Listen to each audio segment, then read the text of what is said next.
183 గజాల 3 BHK villa కేవలం 25 లక్షలు మాత్రమే. నమస్తే, welcome to Suman TV. Bigg Boss 7 winner Pallavi Prashanth చిక్కుల్లో పడ్డాడు. అతనిపై జూబ్లీ హిల్స్ పోలీస్ స్టేషన్లో కేసు నమోదైంది. ఆదివారం అర్ధరాత్రి బిగ్ బాస్ షో వద్ద జరిగిన ఘటనపై పోలీసులు కేసు నమోదు చేశారు. పల్లవి ప్రశాంత్ తో పాటు పలువురు అభిమానులపై కూడా పోలీసులు కేసు పెట్టారు.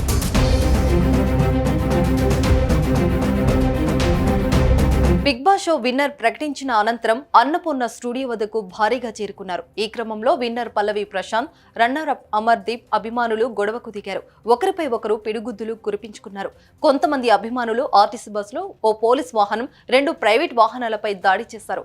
ఈ ఘటనలో 6 ఆర్టీసీ బస్సులు ధ్వంసమయ్యాయి. దీనిపై సిబ్బంది జూబ్లీహిల్స్ పోలీస్ స్టేషన్లో ఫిర్యాదుతో చేయగా పోలీసులు విచారణ చేపట్టి కేసు నమోదు చేశారు.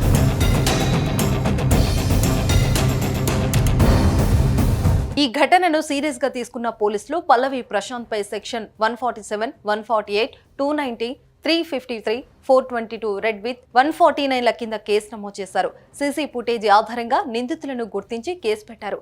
దాడులకు పాల్పడిన వారిని అరెస్టు చేస్తామని పోలీసులు చెప్పారు.